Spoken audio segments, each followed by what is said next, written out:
আমার গুরুদেব বলতেন আকালি সাহেব গানের গুরু ছিলেন আর শিক্ষা গুরু ছিলেন, হাদিস কোরআন এসবে শিক্ষা দিয়েছিলেন আমাদের মকদম বাবার খাদিম অতীত চাচা। সবাই জানতেন আমি এখানে মানুষ ওনার কাছে। তিনিও বলতেন বাপে জেনে শুনে কাজ করতে হয়, আর জেনে কাজ করতে গেলে গর্ত না চিনে হাত ধরতে গেলে একবার গর্ত মনে করে সাপের গর্ততে হাত দিয়ে দিতে পারে। তাহলে গর্ত চিনতে হয়, তাহলে মুশকিল হয়। বা এক মূর্খ মোড়ল, তাকে জিজ্ঞাসা করছে পাড়ার লোক, পড়ালেখা জানে না, মোটা তাজা আছে, লম্বা চওড়া, মোড়ল বানিয়ে দিতে ক তারিখ মোড়ল মশাই? তা বললে ঠিক আছে। বাড়ি গিয়ে তার বউকে বলছে ক্যালেন্ডার দেখি বল ক তারিখ, আমি তো পড়ালেখা জানি না। সে বলে দিল আজ 3 তারিখ, দিয়ে বলে দিল। এবার প্রত্যেক দিন জিজ্ঞাসা করছে মোড়লের বউ, বলছে আমি কত ক্যালেন্ডার দেখবো বলো দেখি, কাজ কামাই হয়ে যাচ্ছে। তার থেকে এক কাজ করো কি, আমাদের বাড়িতে তেঁতুলের গাছ আছে, তেঁতুলের বীজ কাই পড়ে, একটা কটুতে 1 তারিখ যেদিন হবে একটা করে বীজ ফেলতে লাগো। যেদিন যে জিজ্ঞাসা করবে গুনি দিয়ে বলবে ওই ফেলতে লেগেছে।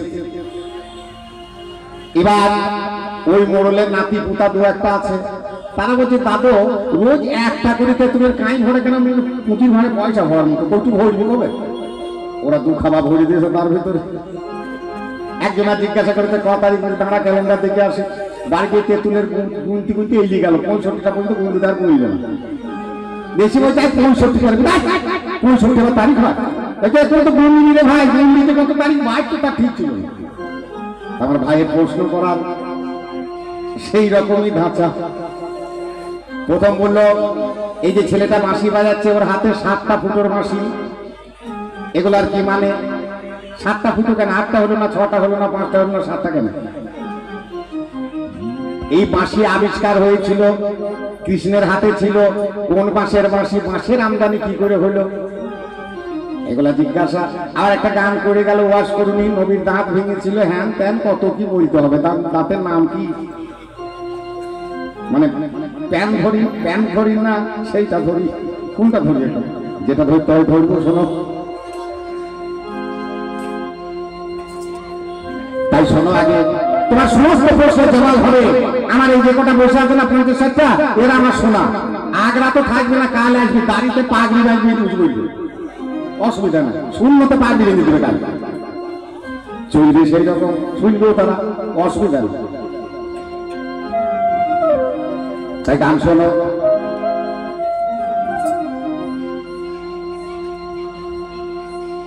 গান শোনো, ওয়াশ করুনি, আর জবাব গোনা লাল। তারপরে লাস্টে হিন্দু ভাইদের যেটা বললো ওটাও বলে দিব, বসবো। শোনো, শোনো ভাই মুসলমান, কেন হও পেরেশান? এত জেনে এত বুঝে কেন হও রে নাদান? শোনো ভাই মুসলমান, কেন হও রে নাদান? এত জেনে এত বুঝে কেন হও পেরেশান?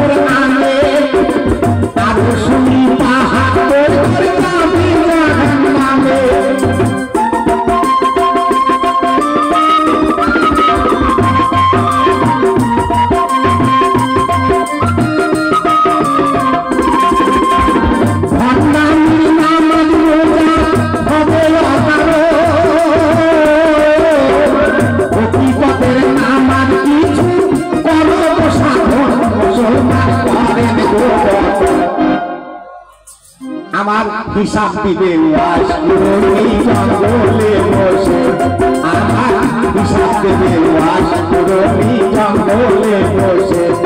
এত জেনে এত বুঝে কেন হবে নাদান? শোনো ভাই মুসলমান, কেন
শহীদ হয়েছিল?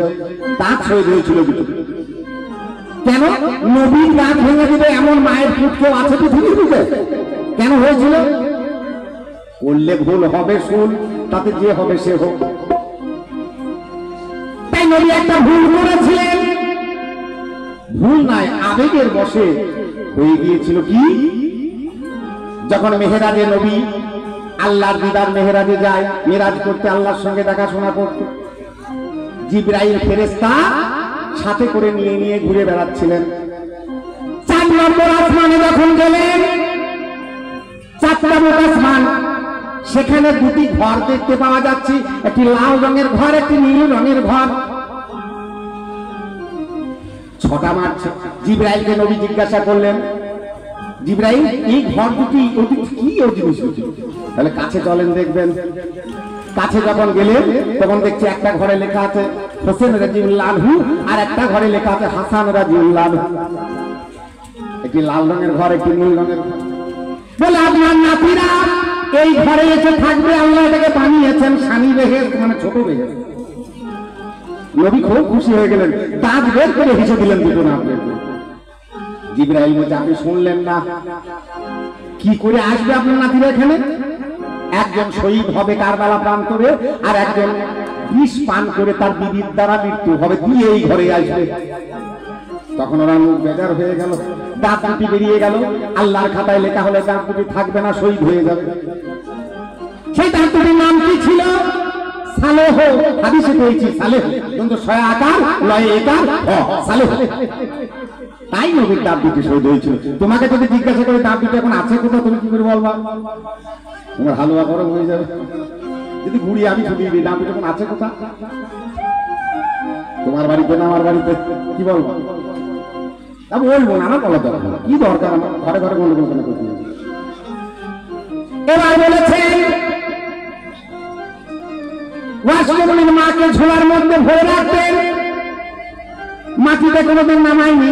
মৃত্যুর টাইম হয়ে গেছে, আজরাইল চলে এসেছে। ওয়াসিমকে বলছে, তোমার মাকে নামিয়ে দাও, জান কবজ করে নেব। বললে, আমি জান কবজ করতে দিতে পারি আল্লাহর আইন, কিন্তু আমার মাকে খাল করে মুক্তি দেবো না। তোমার আল্লাহ যদি পারে সমাধি করে দে, কবর করে দেখে উপরের অবস্থাতে। বলে নামিয়ে দাও। আল্লাহ বললো রাজি, নামিয়ে দাও। জান কবর হয়ে গেল। চারিদিক থেকে রুইয়ে মাটি তুলে চারিদিকে গোল করে কবর তৈরি করে দিল, মাটির তলায় দিল না। ইনশাআল্লাহ তোমার উত্তর গোনা বুঝতে পারছো। এবার আবু বকর, উসমান গনি, উমর ফারুক, হযরত আলী, 4 সাহাবা, 4 খলিফা থাকতে কেন ওয়াশকরুনকে নবীর জামা দিয়ে পাঠাতে হলো মৃত্যুর পরে? কারণটা কি? যখন নবী তার মায়ের পেটে ছিল, 7 মাস বয়স, তখন ওনার আব্বা শাম শহরে ব্যবসা করতে গিয়ে, কাপড়ের ব্যবসা করতে গিয়ে ইন্তেকাল হয়ে যায়। তখন আমার নবী তার মায়ের পেট থেকে বেরিয়ে রুহু রূপে ছোট শিশু নবী চলে যাচ্ছে আকাশ পথে। ওই জঙ্গলে ওয়াসকুরুনি বসেছিলেন, উনি দেখতে পেয়েছে, ডাকি ইয়া রাসূলুল্লাহ, ইয়া কামলেওয়ালা, ইয়া হাবিবুল্লাহ, একবার নামেন। আপনার সঙ্গে জীবনে আমার আর দেখা হবে না, আমাকে কলমা পড়িয়ে মুসলমান করে দিয়ে যান।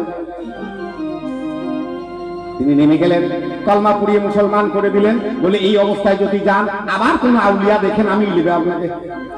তাহলে উনি নিজের গায়ের জামা খুলে ওনাকে দিয়ে দিলেন, ঢেকে দিলেন, বললেন এইবার যান। তাই মৃত্যুর পরে তার জামা তাকেই ফেরত দেওয়া হয়েছে, নবীর জামা নয় ওটা। তাহলে আবু বকর কেন পাবি, উসমান কেন পাবি, আলী কেন পাবি, ওমর ফারুক কেন পাবি? যার মাল সে পেয়েছে, তাকে ফেরত দেওয়া হয়েছে। আশা করি তোমার প্রশ্নের উত্তর গেল। আবার মাসের গল্পটা বাকি আছে নাকি, সেইটুকু বলে আমি বসে বলবো, তাড়াতাড়ি করছি আর কি। শোনো,